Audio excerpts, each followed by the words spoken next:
Seminario de actualización de ginecología y obstetricia. Hola, bienvenidos al Seminario de actualización de ginecología y obstetricia del Instituto Nacional de Perinatología. Yo soy la doctora María Fernanda Segura Peñafiel, residente de primer año. El día de hoy tengo el gusto de presentar el tema Manejo y abordaje de la miomatosis uterina en la paciente joven, el cual será impartido por la doctora Diana Pantoja Durán.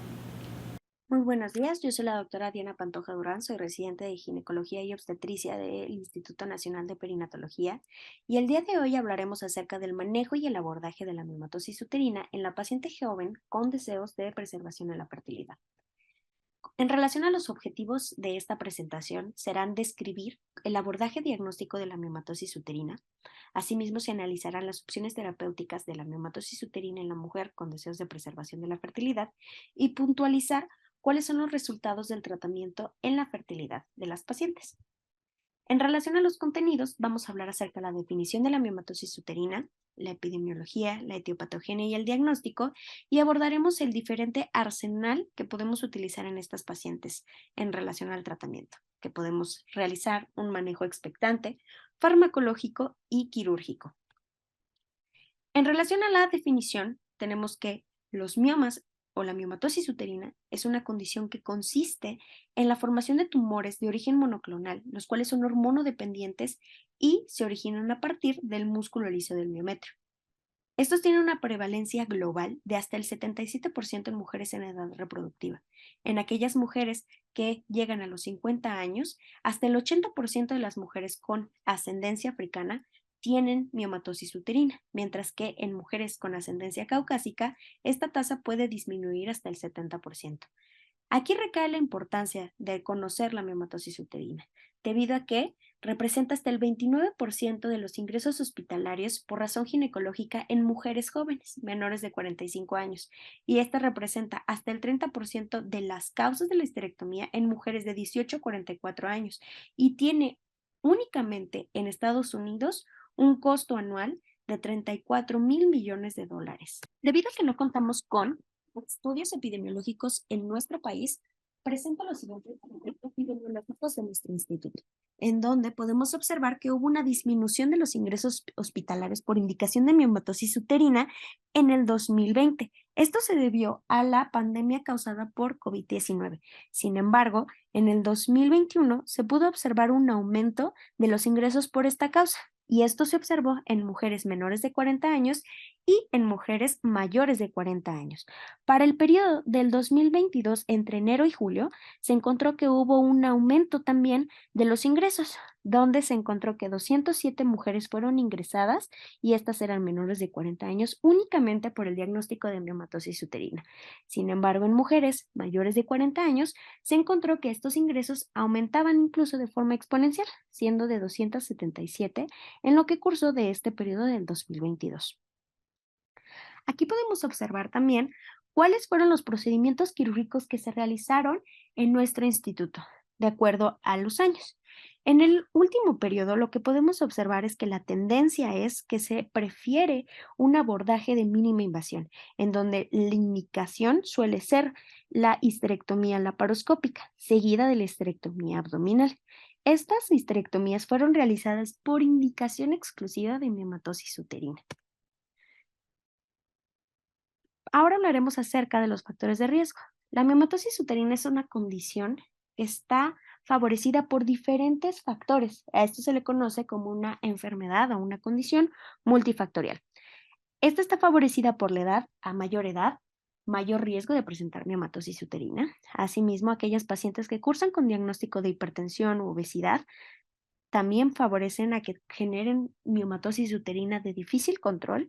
Aquellas pacientes que tienen ascendencia afroamericana pueden tener una severidad mayor de la miomatosis uterina. Y esto también se observa en aquellas pacientes que tienen antecedentes heredofamiliares de miomatosis uterina. El factor de la paridad es importante que lo mencionemos, debido a que a menor paridad, mayor riesgo de presentar miomatosis uterina. Y se ha visto últimamente que la dieta y el estilo de vida afecta a la historia natural de esta enfermedad. Con el fin de examinar la epidemiología y evaluar los factores de riesgo inherentes a la miomatosis uterina, se realizó este estudio, donde se incluyeron 60 estudios observacionales de 1995 al 2015, donde cursaron con reportes epidemiológicos y factores de riesgo para miomatosis uterina. Aquí se encontró que la miomatosis uterina tiene una incidencia de hasta 3.745 casos por cada 100.000 años persona y tiene una prevalencia que asciende hasta el 68.6%. También en este estudio se incluyeron cuáles eran los factores de riesgo y los factores protectores para el desarrollo de miomatosis uterina, donde la edad fue el factor de riesgo más importante, con un riesgo relativo de 10.4. Sin embargo, las mujeres premenopáusicas o que tuvieran antecedentes heredofamiliares o que tuvieran ascendencia africana también cursaban con un mayor riesgo de desarrollar miomatosis uterina. En este estudio también se incluyeron los factores protectores, entre ellos aquellas pacientes que tuvieran una paridad mayor o igual a 3, que usaran anticoncepción oral combinada o el uso de medroxiprogesterona de depósito, o bien que tuvieran una actividad física mayor o igual a 7 horas a la semana, tenían menor riesgo de desarrollar miomatosis uterina. En relación a la etiopatogenia, tenemos que saber, inicialmente habíamos comentado que los miomas son unas tumoraciones que se originan a partir de células monoclonales. Entonces, aquí lo que sucede es que hay una mutación de la proteína mediadora de transcripción de la subunidad 12 de la ARN polimerasa, conocida como MET12. Asimismo, se puede observar que hay mutaciones en el grupo de alta movilidad AT-HUC2, que es el HGMA12, y en mutaciones en las proteínas del citocromo P. Entre ellos está el 1A1 y el 1B1. También se ha observado que existen mutaciones en los broncogenes P27 y P53. Esto va a originar un miocito inmaduro, el cual va a proliferar y va a degenerar en una célula leiomiometrial madura, la cual va a realizar una señalización paracrina para promover la proliferación y la producción de matriz extracelular. Aquí tenemos que saber que la producción de matriz extracelular y su proliferación, así como la hipertrofia de estas células, está mediada por los estrógenos y la progesterona. En relación a las diferentes causas etiopatogénicas, podemos encontrar diferentes mutaciones genéticas, como lo habíamos comentado. Aquí un caso particular es que en la miomatosis uterina familiar se puede observar una mutación de la fumaratohidratasa. También se han asociado diferentes mutaciones en los diferentes cromosomas. Por ejemplo, la translocación cromosómica más comúnmente observada en estos tumores es la 12-14. También se pueden observar deleciones en los cromosomas 7, 3 y 1, rearreglos en los cromosomas 12, 6, 10 y 13, y la trisomía más frecuentemente asociada en estos tumores es la trisomía 12, hasta en un 50% de los casos. También se ha visto que hay ciertas vías de señalización que se encuentran alteradas. Vamos a hablar más adelante de estas. Y de forma más reciente, se ha encontrado que hay mutaciones del microRNA que pueden condicionar a la formación de miomatosis uterina. Estas mutaciones lo que van a causar es una inhibición de la apoptosis con un aumento en la producción de la matriz extracelular. Asimismo, se ha visto que promueve la angiogénesis y la inflamación. Aquí lo que podemos observar son las diferentes vías que se involucran en la etiopatogenia de la miomatosis uterina, en donde entran en juego o en papel el factor de necrosis tumoral alfa y el factor de crecimiento transformante beta. También podemos observar que hay una alteración en la vía del IP3, por lo tanto va a haber un aumento en la concentración de calcio y de la calmodulina, lo que va a condicionar a una vasoconstricción de las arterias espirales, y también habrá un aumento de las especies reactivas de oxígeno y del óxido nítrico. Aquí esto va a condicionar a que haya una vasodilatación y proliferación de los vasos. Posteriormente, también podemos observar que hay una activación a la alza de la vía RAS. Esto condiciona a que haya angiogénesis y todo esto va a cursar con una remodelación endometrial característica de los miomas uterinos. Dentro del cuadro clínico Tenemos que saber que la manifestación más frecuentemente asociada a esta condición es la dispareunia y la dismenorrea, hasta en un 60% de los casos. Sin embargo, la sintomatología es dependiente del tamaño tumoral, debido a que también se pueden presentar las pacientes con dolor pélvico crónico hasta en un 25% o infertilidad en un 15%. La infertilidad, lo vamos a ver más adelante, está determinada dependiendo de la localización y del tipo de mioma al que nos encontremos. También, en función del tamaño de la tumoración, puede cursar con sintomatología urinaria o gastrointestinal. El sangrado uterino anormal se puede presentar hasta en el 30% de los casos. Inicialmente se pensó que el sangrado uterino anormal era causado por un aumento en la superficie endometrial.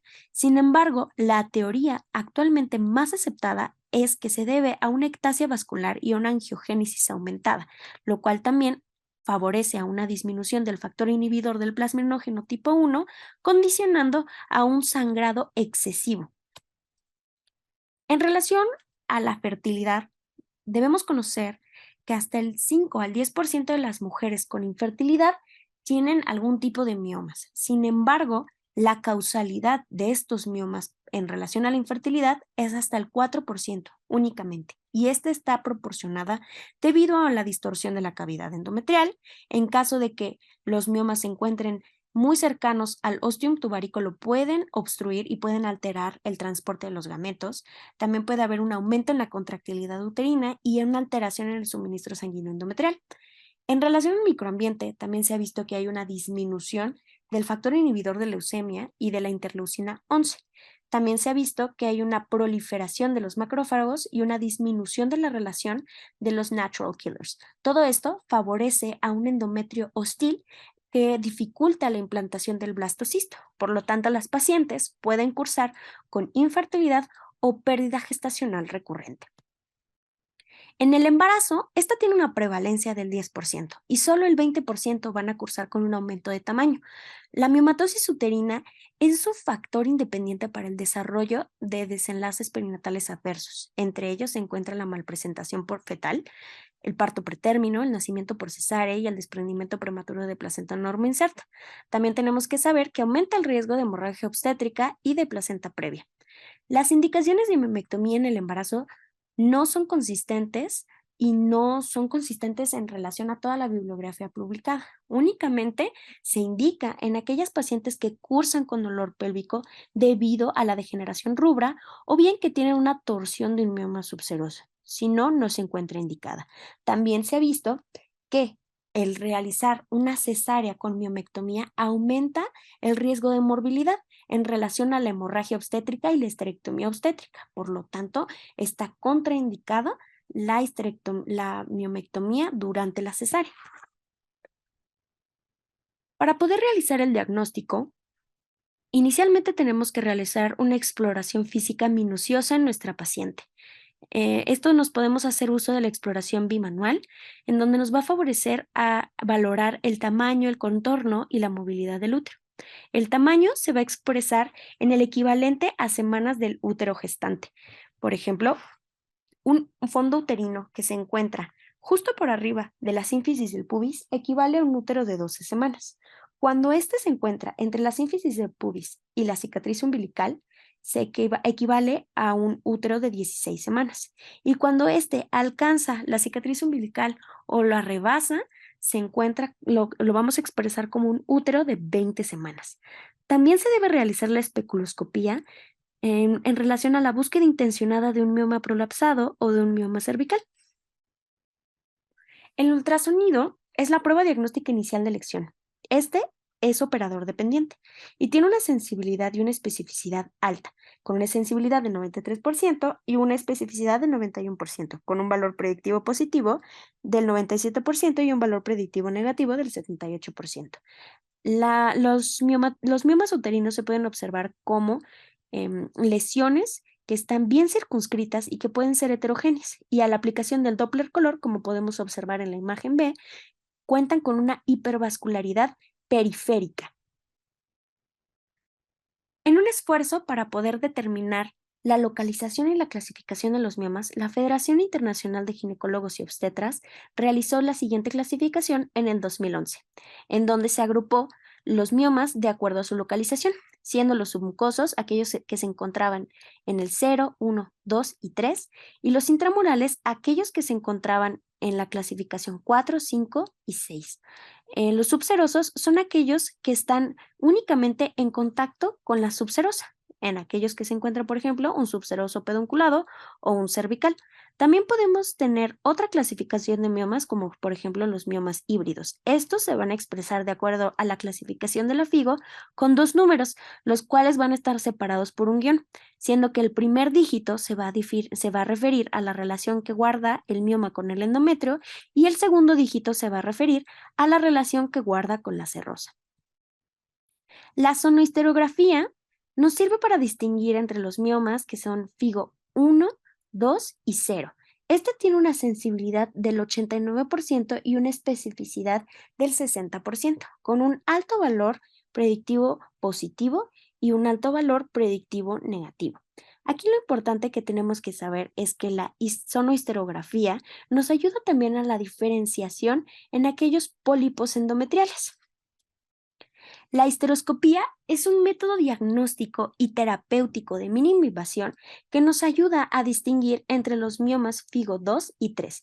Asimismo, también nos favorece a la resección quirúrgica de los miomas, ya sea mediante corte frío o mediante energía, y aquí podemos realizar estudio anatomopatológico mediante la obtención de muestras. Aquí tiene una sensibilidad del 89% con una alta especificidad del 94%. La resonancia magnética no es un estudio de rutina en las pacientes que tienen miomatosis uterina.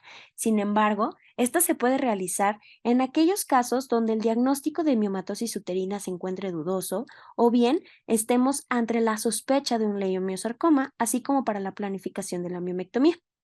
Aquí podemos observar una resonancia magnética en un corte axial, en donde se encuentra una lesión circunscrita y heterogénea sin aumento de la vascularidad con el contraste. Esto es característico de un mioma uterino. Aquellos datos que nos pueden sugerir que nos encontramos ante un leiomiosarcoma es que tienen un área de necrosis central. Asimismo, también podemos observar que se encuentra una lesión con bordes heterogéneos y con aumento de la captación del contraste. La resonancia magnética tiene una especificidad muy alta, hasta del 100%, con una sensibilidad del 86 al 92% y una alta precisión diagnóstica. En relación a la histopatología, este es el gold standard para la miomatosis uterina. Aquí lo que podemos observar son los diferentes tipos de miomas a la tinción con hematoxilina y eosina. Y tenemos diferentes tipos, por ejemplo, el mioma común hasta el leiomiolipoma o los miomas con núcleos atípicos. Ahora vamos a hablar acerca del manejo expectante. El manejo expectante recae en que el 3 al 7% de los miomas uterinos van a retroceder en 6 meses a 3 años. En aquellas pacientes que se encuentran asintomáticas, únicamente está justificado el seguimiento ultrasonográfico cada 6 meses o cada 12 meses. Y esto recae en que el enfoque quirúrgico preventivo es desaconsejado, debido a que no hay un adecuado balance entre los riesgos y beneficios de una miomectomía o de una histerectomía en aquellas pacientes que se encuentran asintomáticas. También tenemos que saber que tampoco se justifica la histerectomía o la miomectomía para la prevención del leiomiosarcoma en mujeres jóvenes, debido a que el riesgo de presentar esta condición en mujeres premenopáusicas es del 0.1%. En aquellas pacientes que tienen deseos de concebir, tampoco está justificado la prevención, la resección de los miomas para la prevención de complicaciones obstétricas, ya que se ha visto que hasta el 70% de las mujeres que tienen miomas de 10 centímetros o menos tienen un parto vía vaginal. Por lo tanto, no está justificado realizar algún tipo de intervención quirúrgica o farmacológica en aquellas pacientes que se encuentren asintomáticas. Por lo tanto, en ellas la indicación sería el seguimiento. Vamos a hablar acerca del tratamiento farmacológico.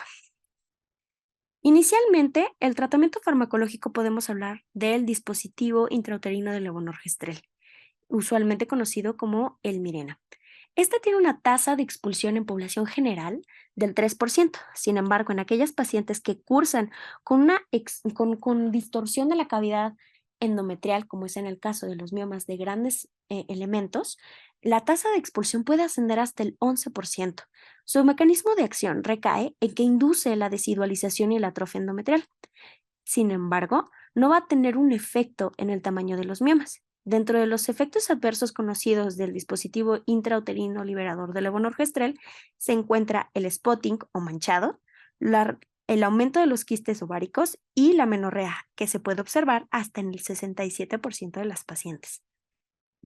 En el presente estudio, se tuvo el objetivo de determinar la efectividad de los progestágenos o del dispositivo intrauterino liberador de levonorgestrel en el tratamiento de mujeres premenopáusicas con miomas uterinos. Se realizó una búsqueda en diferentes bases de datos y se incluyeron 4 estudios, donde se presentaron 221 mujeres con miomatosis uterina. Y aquí lo que se encontró es que cuando se comparó el dispositivo intrauterino liberador del levonorgestrel versus las progestinas orales, únicamente se encontró que hubo un aumento en los niveles de hemoglobina a los 6 meses después de la colocación. Sin embargo, no hubo una diferencia estadísticamente significativa en el volumen del sangrado. Sin embargo, cuando se comparaban, por ejemplo, las progestinas orales versus la goserelina, tampoco hubo una diferencia estadísticamente significativa en el volumen del sangrado. Y tampoco se encontró que hubo una diferencia importante en los niveles de hemoglobina, en la reducción de los tamaños de los miomas o del volumen del sangrado cuando se comparó el DIU liberador de levonorgestrel versus los anticonceptivos orales combinados. Por lo tanto, este estudio concluye que se desconoce si este dispositivo reduce la hemorragia uterina normal. Sin embargo, sí se reconoce que aumenta los niveles de hemoglobina en mujeres premenopáusicas que cursan con miomatosis uterina. Ahora vamos a hablar acerca de los moduladores selectivos de progesterona. Estos, usualmente conocido por ejemplo el acetato de liopristal, se prefiere realizar o utilizar en ciclos cortos menores de 3 meses. Aquí lo importante es que este usualmente se considera como tratamiento ideal o de inicio antes de realizar cirugía en mujeres que cursan con miomatosis uterina y anemia. Sin embargo, es importante reconocer que este está contraindicado en mujeres que cursan con hepatopatías graves. Por lo tanto, se deben solicitar pruebas de funcionamiento hepático antes, durante y después del tratamiento. Aquí lo importante de reconocer de este tratamiento es que se contraindica si los niveles de las enzimas hepáticas están 2 veces por arriba del límite superior normal. Y en caso de que una paciente se encuentre con este tratamiento y se tomen niveles de enzimas hepáticas y estos se encuentren 3 veces por arriba del límite superior normal, se debe interrumpir dicho tratamiento. Este estudio se realizó con el objetivo de evaluar la efectividad y la seguridad de los moduladores selectivos de los receptores de progesterona en mujeres premenopáusicas con miomas uterinos. Aquí se realizó una búsqueda en diferentes bases de datos, incluyendo 14 ensayos clínicos aleatorizados con un total de más de 1,200 pacientes, en donde se encontró que aquellas pacientes que cursaron con acetato de liopristal versus el placebo tuvieron una disminución significativa de los síntomas. Asimismo, hubo un aumento en la mejoría de la calidad de vida, con una reducción del volumen menstrual y una tasa más alta de menorrea en comparación con el placebo. Sin embargo, cuando se evaluó los resultados de los moduladores selectivos de receptores de progesterona versus el leuprolide, no hubo una diferencia en la disminución de los síntomas ni en la calidad de vida. Sin embargo, sí se encontró que en aquellas pacientes que cursaban con moduladores selectivos de receptores de progesterona, sí tuvieron mayores cambios endometriales en la histopatología. Por lo tanto, este estudio concluye que el uso a corto plazo de estos fármacos resultó en una mejor calidad de vida y reducción de la hemorragia menstrual, así como mejoría en las tasas de amenorrea en comparación con el placebo. Sin embargo, al compararse con el acetato de leuprolide, no hubo una diferencia estadísticamente significativa en la sintomatología de la miomatosis uterina. Con el fin de comparar la experiencia quirúrgica y los resultados clínicos de la miomectomía laparoscópica con o sin pretratamiento con acetato de liopristal, se realizó este estudio. donde se incluyeron 54 pacientes que fueron pretratadas por 3 meses con acetato de ulipristal y que posteriormente fueron sometidas a miomectomía laparoscópica. Y en el otro grupo se incluyeron 54 pacientes que fueron sometidas a miomectomía laparoscópica sin un pretratamiento con el acetato de ulipristal. Aquí lo importante es que se encontró durante el abordaje quirúrgico una textura anormal del mioma en aquellas pacientes que fueron pretratadas con acetato de ulipristal. Durante el procedimiento quirúrgico no se encontraron diferencias estadísticamente significativas entre ambos grupos. Sin embargo, en los resultados posquirúrgicos sí se encontró que en aquellas pacientes que fueron pretratadas con acetato de ulipristal hubo un aumento de los días de estancia hospitalaria. Asimismo, se encontró que tuvieron una mayor tasa de histología anormal. Por lo tanto, este estudio concluye que la premedicación con acetato de ulipristal va a dificultar la enucleación de los miomas y va a aumentar los días de estancia hospitalaria en las mujeres que fueron sometidas a la miomectomía laparoscópica. Por lo tanto, su uso no se encuentra justificado como pretratamiento quirúrgico. Ahora vamos a hablar acerca del ácido tranexámico. El ácido tranexámico previene la degradación de la fibrina, por lo tanto va a disminuir el volumen del sangrado. Este está primordialmente utilizado para el tratamiento del sangrado uterino anormal. Este fue un estudio que se realizó con el fin de determinar la efectividad y la seguridad de los fármacos antifibrinolíticos como el tratamiento para el sangrado uterino anormal abundante. Fue un estudio donde se incluyeron 3 ensayos clínicos aleatorizados con más de 1,300 participantes. Este estudio presenta los siguientes resultados. En aquellas pacientes que se usó ácido tranexámico o Cabi, que es un profármaco del ácido tranexámico, en comparación con el placebo, se encontró con una reducción del volumen menstrual estadísticamente significativo. Sin embargo, no se documentaron diferencias entre ambos grupos en relación a los eventos adversos asociados al medicamento. Cuando se comparó el ácido tranexámico versus los progestágenos, no se encontró una diferencia en la reducción del volumen menstrual. Sin embargo, sí se documentó una disminución de la sintomatología en favor del ácido tranexámico con una menor tasa de eventos adversos.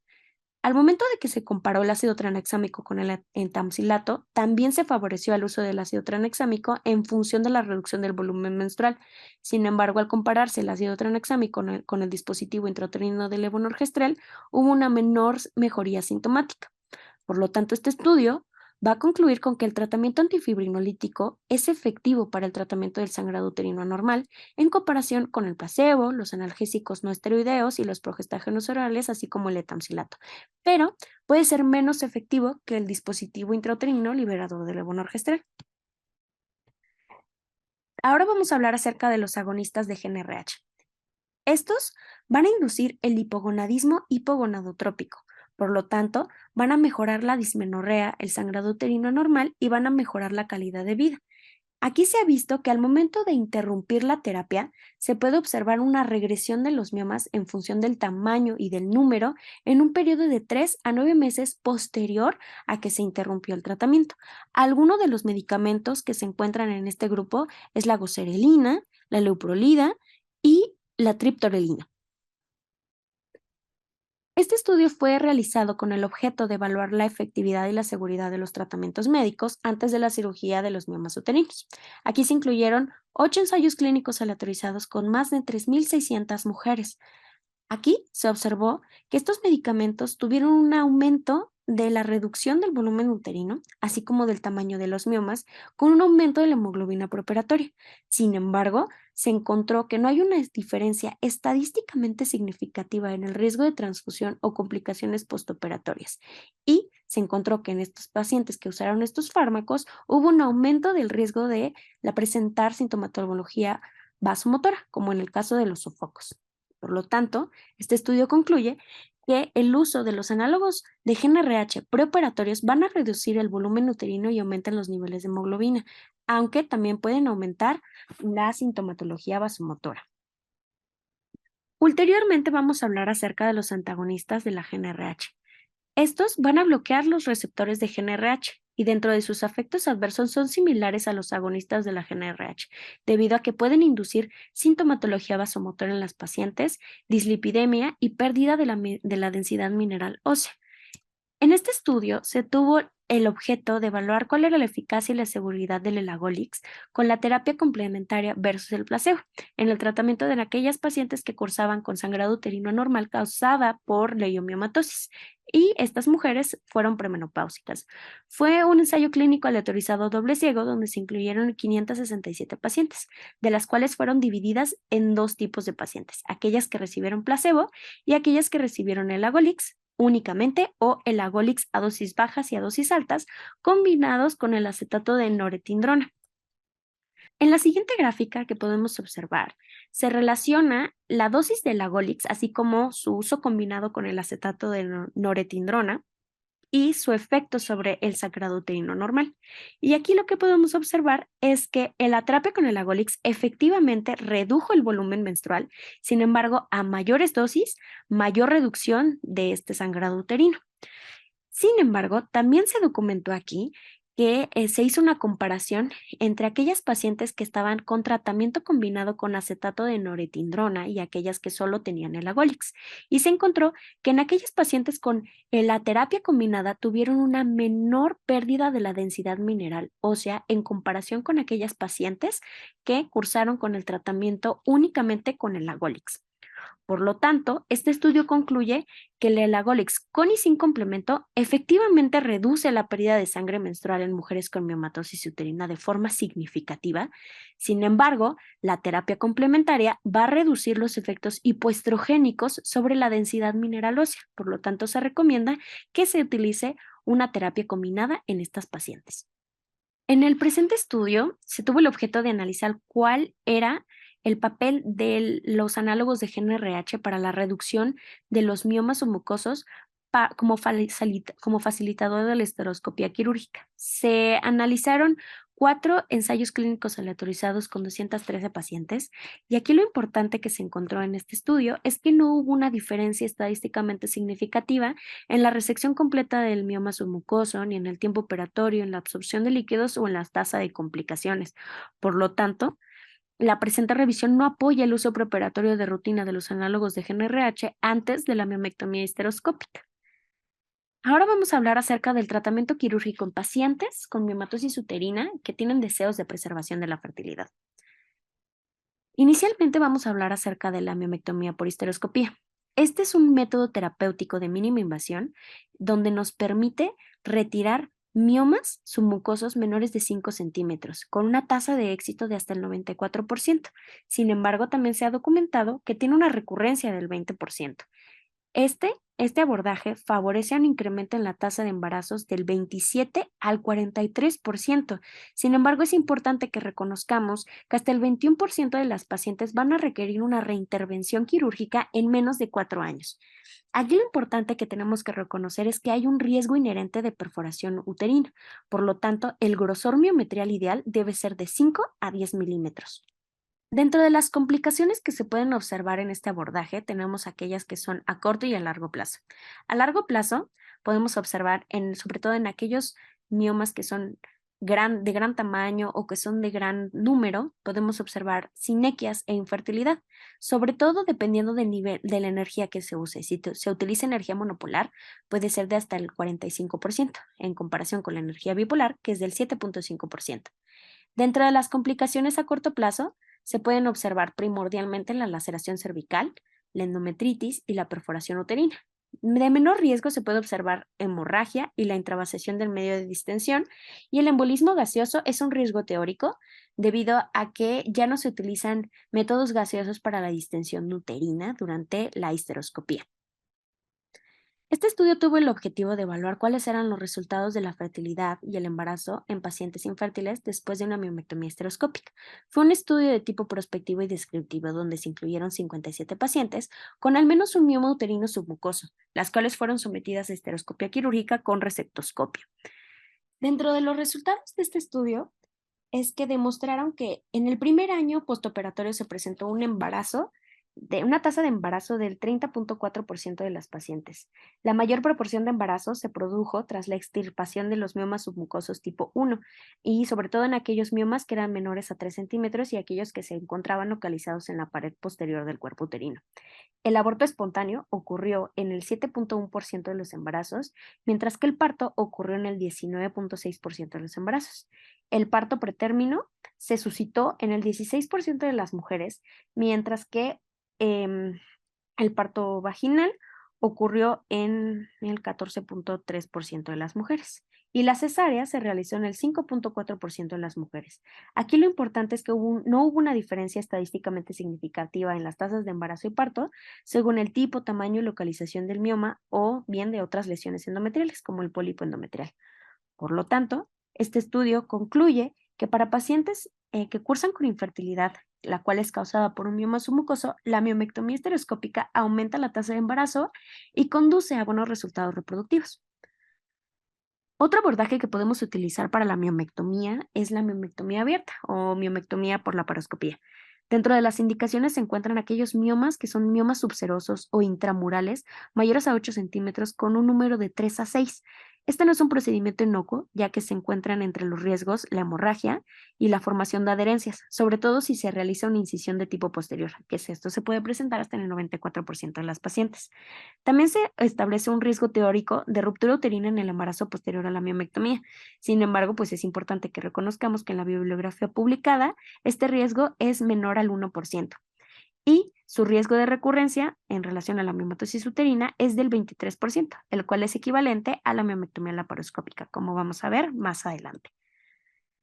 Para poder disminuir la morbilidad en estas pacientes, podemos hacer uso de misoprostol previo al procedimiento, ya que se ha visto que tiene una menor tasa de hemorragia y transfusión en las pacientes que cursan con una miomectomía abierta.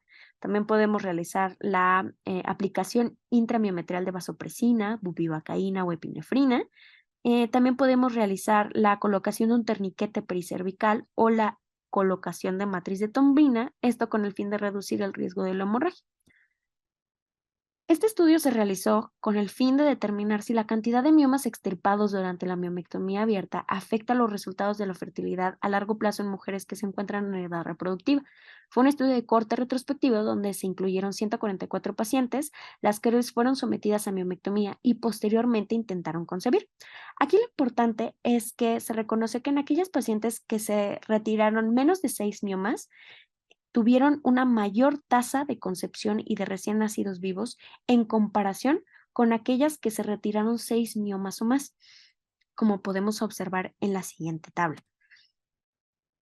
Por lo tanto, este estudio concluye que el número de miomas extirpados en la miomectomía afecta significativamente a la fertilidad, debido a que aquellas mujeres que se extirparon 6 miomas o más tenían menos probabilidades de lograr un embarazo.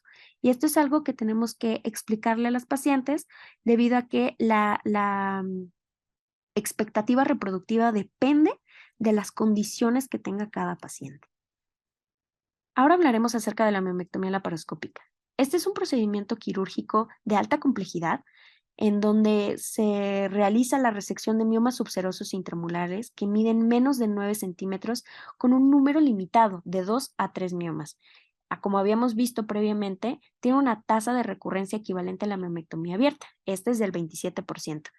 Dentro de las ventajas o beneficios de la miomectomía laparoscópica es que se ha observado que tienen una menor tasa de adherencias, de hemorragia y menores días de estancia hospitalaria. Por lo tanto, mejoran el tiempo de recuperación en las pacientes. Por lo tanto, esta es la vía quirúrgica más implementada o más idónea en estas pacientes. Agradecemos a la doctora por su excelente ponencia. Nos vemos en el próximo seminario. Instituto Nacional de Perinatología, Ética y Humanismo.